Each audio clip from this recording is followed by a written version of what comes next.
안녕하세요. 현명한장 투자입니다. 오늘 분석할 기업은 국내 유일의 위성통신 단말기 및 위성 제조 기업인 AP위성입니다.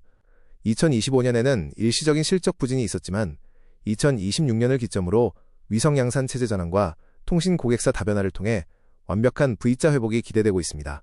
위성통신 단말기의 독점적 지위와 위성 제조의 구조적 턴어라운드가 어떻게 전개될지 지금부터 하나씩 자세히 살펴보겠습니다. 핵심 투자 포인트는 크게 세 가지입니다.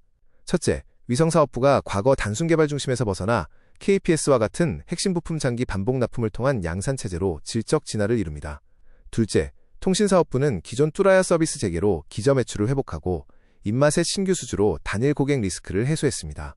마지막으로 현재 주가는 우주항공 섹터 평균 대비 3분의 1 수준에 불과한 압도적 저평가 상태로 매력적인 구간입니다. 우주산업은 인공위성을 만들고 발사하는 업스트림과 위성 데이터를 수신하여 활용하는 다운스트림으로 나뉩니다. AP위성은 업스트림에 속하여 위성 본체 및 탑재체 제조 역량을 확고히 다지고 있습니다. 특히 2024년에 지상국 데이터 수신 강자인 다운스트림 전문기업 컨텍이 AP위성을 인수하여 최대 주주가 되었습니다. 이로써 두 기업의 결합을 통해 국내 우주산업 내 유일무이한 수직계열화 토탈솔루션 구축이 완료되었습니다. 국내 위성 제조 시장은 철저한 승자 독식의 폐쇄적 구조를 띠고 있습니다. 인공위성은 우주로 올라가면 수리가 불가능하기 때문에 기술력이 검증된 기존 기업들만 반복해서 사업을 수주하는 강력한 진입장벽이 존재합니다. AP위성은 우주 환경에서 핵심 임무를 수행하는 탑재 컴퓨터, 최다 레퍼런스를 보유 중입니다. 나아가 국내단 2개사만 보유한 플라이트 소프트웨어 기술을 바탕으로 위성 완제품 시장까지 영역을 넓히고 있습니다. 전방 시장의 폭발적인 성장도 주목해야 합니다. 2026년 우주항공청 예산이 전년 대비 16.1% 증가하며 사상 처음으로 1조 1천억 원을 돌파했습니다.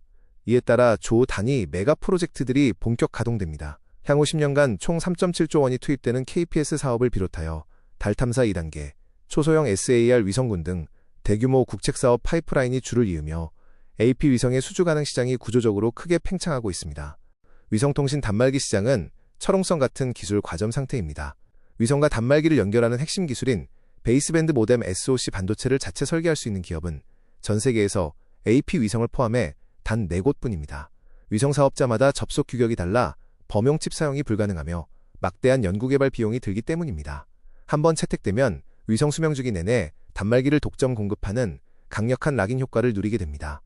AP위성은 통신사업부와 위성사업부라는 두 개의 강력한 성장축을 보유한 국내 유일의 기업입니다. 통신사업부는 전체 매출의 약 64%를 차지하며 베이스밴드 모뎀 SoC 독자 기술로 전 세계 50만 대 이상의 단말기를 수출해온 탄탄한 캐시카우입니다. 위성사업부는 36%의 비중으로 탑재 컴퓨터 국내 최다 납품 실적과 위성 체계종합 설계 역량을 바탕으로 고성장하는 국가 우주개발 프로젝트의 핵심 플레이어로 자리 잡았습니다. 최근 지분구조의 변화는 도약의 중요한 발판이 되었습니다. 2024년 지상국 데이터 수신과 위성 영상 처리 솔루션에 특화된 다운스트림 전문기업 컨텍이 AP위성의 경영권을 인수했습니다. 이로써 하드웨어 위성 제조부터 소프트웨어 데이터 분석까지 우주 밸류체인 전반을 아우르는 국내 유일의 수직계열화 사업 모델이 구축되었습니다. 향후 글로벌 수주전에서 위성 제작부터 데이터 수신까지 턴키 제한이 가능해져 강력한 시너지가 기대됩니다. AP위성의 사업 구조는 든든한 캐시카우와 고성장 엔진의 조화로 요약됩니다. 통신사업부는 아랍에미리트의 뚜라야와 20년 독점 파트너십을 이어오며 안정적인 현금을 창출하고 최근 영국의 입마세까지 신규 고객으로 맞이했습니다. 위성사업부는 한국항공우주연구원 등을 주요 고객사로 하여 인공위성 본체 및 탑재체를 개발하고 있습니다. 캐시카우를 바탕으로 고성장하는 국가 파이프라인에 투자하는 매우 이상적인 사업 밸런스를 갖추고 있습니다. 통신사업부의 핵심 경쟁력은 바로 베이스밴드 모뎀 SoC 기술에 있습니다. 안테나 기술과 RF 파워, 소프트웨어가 하나의 칩에 집적된 위성통신의 두뇌와 같습니다. 전 세계에서 이 기술 상용화에 성공한 기업은 단 4개사뿐입니다. AP위성은 압도적인 가격 경쟁력과 유연한 커스터마이징 역량을 바탕으로 막대한 개발 비용으로 인해 신규 진입이 어려운 니치 마켓에서 한번 채택되면 끝까지 가는 독점 공급 체계를 확고히 굳혔습니다. 첫 번째 투자 포인트는 위성사업부의 근본적인 체질 개선입니다. 과거에는 인건비와 개발비가 선투입되는 일회성 프로젝트 구조여서 수익성이 낮았습니다. 하지만 2025년 자체 AIT 센터를 가동하며 조립과 시험 인프라를 내재화하여 원가를 획기적으로 낮췄습니다. 2026년부터는 핵심 제품들이 추가 연구개발 비용 없이 반복 납품되는 양산 구조로 전환되면서 단위당 원가 하락과 이익률이 수직 상승하는 진정한 턴어라운드가 시작됩니다. 양산 모멘텀의 첫 번째 핵심은 한국형 위성항법 시스템, 즉 KPS 사업입니다. 총 예산 3.7조 원이 투입되어 8기의 위성을 구축하는 거대 프로젝트입니다. AP 위성은 이미 1호기에 약 250억 원 규모의 탑재 컴퓨터와 수신부, 송신부 납품을 확정지었습니다. 1호기 개발 이후 8호기까지 동일한 제품이 계속해서 반복 생산되기 때문에 추가 개발비 없이 이익이 고스란히 쌓이게 됩니다. 향후 10년 이상 안정적인 현금 흐름을 보장하는 든든한 기반입니다. 두 번째 양산 모멘텀은 선박자동 식별 시스템, 즉 AIS 탑재체 사업입니다.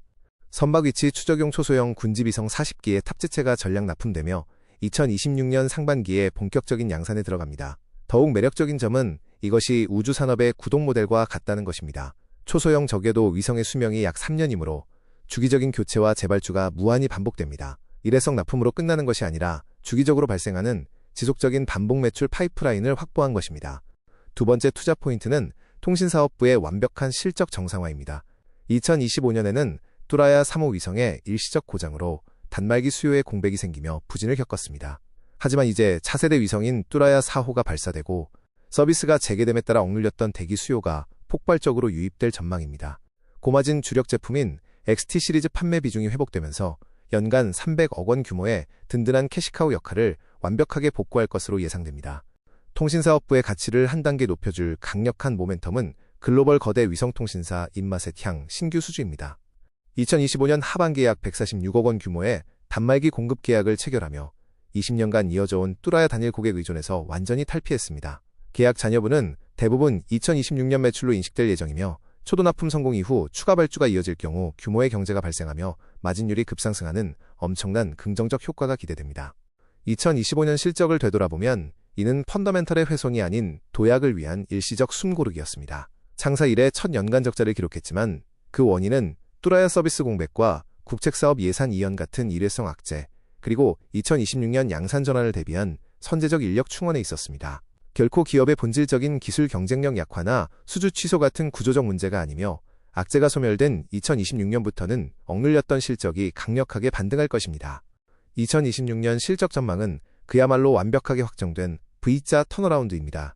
매출액은 전년 대비 32% 급증한 631억 원, 영업이익은 87억 원으로 흑자 전환하며 영업이익률 13.8%의 정상 궤도로 화려하게 복귀할 전망입니다. 위성사업부는 KPS 양산 진입으로 창사 이래 처음 흑자에 기여하고 통신사업부는 교체 수요 폭발과 신규 고객 매출 인식으로 원가율이 정상화되며 전사적인 폭발적 이익 성장을 견인할 것입니다. 놀랍게도 이렇게 확실한 실적 회복에도 불구하고 주가는 극단적인 저평가 상태입니다.